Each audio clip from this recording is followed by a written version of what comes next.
Hello, my people. It's your girl, Lady D. Happy weekend to everyone.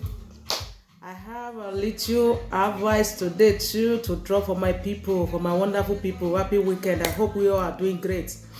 So, what I want you to talk about now is very, very important. You understand? So, our people, where they Africa. Now, I want to talk to now. Mostly una wan talk to wetin I wan talk. If you take am to be important, it will be important to you, but because some people I don too my ear don full.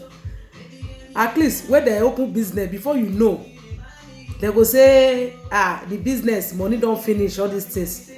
Normally money suppose to dey finish for business, abi money suppose dey increase for business. Na wetin I come here come ask. If you wan do business, there are some tips to do business, because I have seen most African people, if they wan do business, they just jump into business anyhow without even knowing know anything concerning the business. Business no be like that. I like some tribe for our country, Nigeria. Before they enter business, they try and learn the business. Even though na 3 months, you can learn business for 3 months, for a year, 3 years, depending on the business wey you wan enter. You don just jump into business without a guideline. If you like business and you see somebody dey do that business, go meet that person. Not feel too proud. Meet that person, if na man or woman. Say, mommy or daddy, abeg, I wan ask you question. You go see how that person take answer you. You no go your answer where the person go dey busy. Maybe they dey busy with customers. You fit say, mommy, or which time I wan see you privately, which time dey okay for me to come. Then the person go give you appointment. If you give you appointment like that, you go meet the person, say, I wan abeg, just advise me. I be your son or I be your daughter. You wan humble yourself to ask. Say, I wan do this thing. How I wan go about this thing? If na good person, go advise you, go tell you what to do. You fit tell am say, abeg, I no know if I fit come here, come sit down maybe for 1 week or 2 weeks. I no say make you pay me, so may I see how the business dey go. No be you must not open it there in the area, but you wan just know. So I think the person wey dey good go tell you, go put you through. You understand? So when he put you go dey go there, dey learn how the business be. You no suppose say money finish for business. Money no dey finish, money dey increase.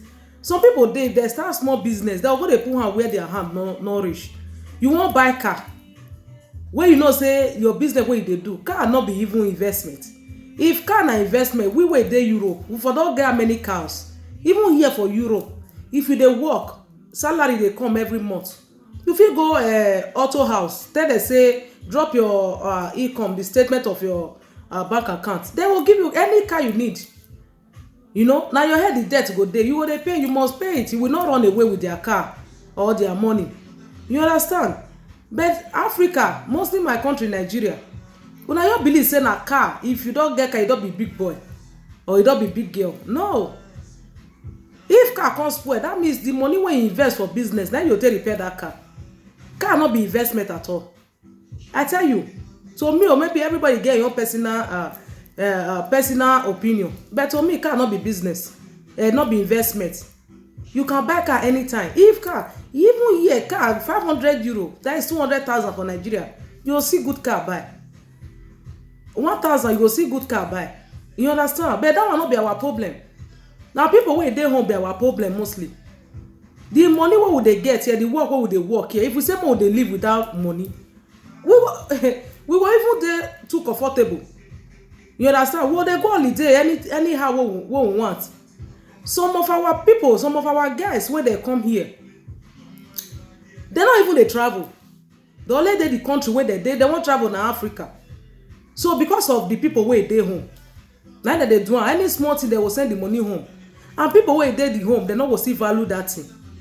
Why your brother will invest for business for you? Before some years, you go tell am say the business bad, money not dey again. How you say make that person feel? You know how we take the suffer here to get that money. We wake up early morning, we go work. We no dey pick money for ground. I believe say no country that they pluck money for tree. You understand?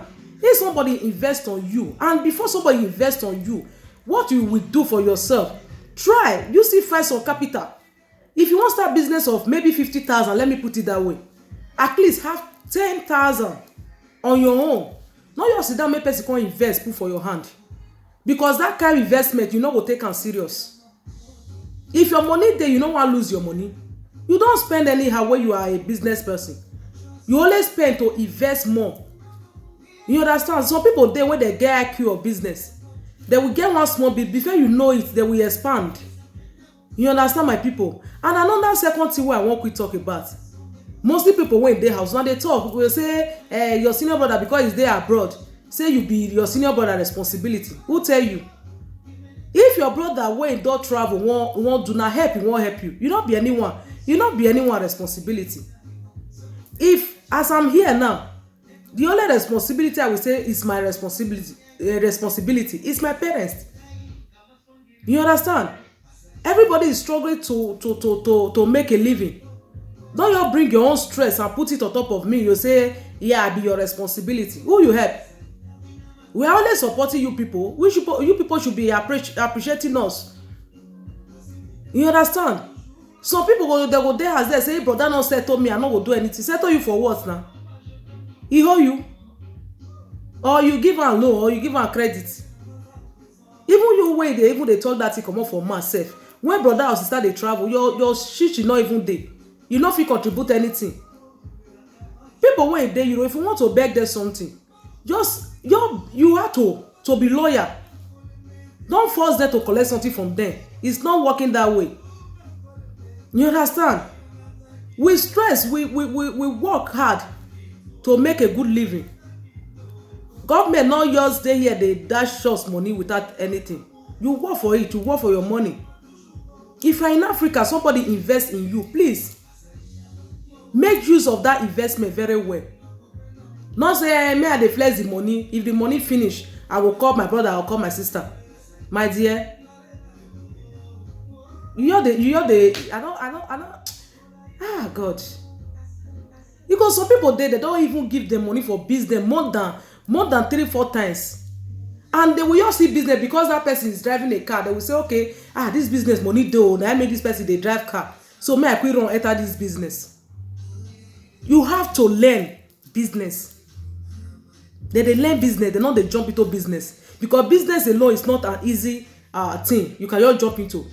Because the first year here for Europe, if you want to do business, they'll tell you say the moment you register, say you want to start business, they give you 3 years so that you dey used to the business. You understand? If you want pay tax na small thing you dey pay, you go dey used to the business. You know, so some like people wey not dey patient. If maybe for example the first year the business not go well, they go run enter house. I don't see many stores they will all open before a year they will close. No, you go dey patch that business. Even you go dey invest your own money to make sure that business stand. Before the business go, you later the business will constant, people will come know you. I bet people wey dey Africa, mostly Nigeria, my country. Now let there I know for Africa, I never travel go another Africa country. If somebody invest in you, I beg, make use of that investment very well. And the business they go well. You fit call if you want support again. You will call that person, say the business, see what I want to join, will see how I want to expand this business. And that person will dey happy to do it. And you people don't force money out of we wey dey Europe. Not they try force say na be our responsibility. No, we are just helping you. We are just trying to help our family. You understand? The way we will still help outsiders. If even though I come from your family, not be because of only you na God send me come this world. There are a lot of people there that need help.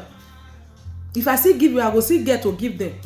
For example, I beg my people, before you run enter business, mostly business when require big money, not just enter because this Mr. A, if God won't bless you, even though na crayfish you dey sell for market, God will bless you through that crayfish.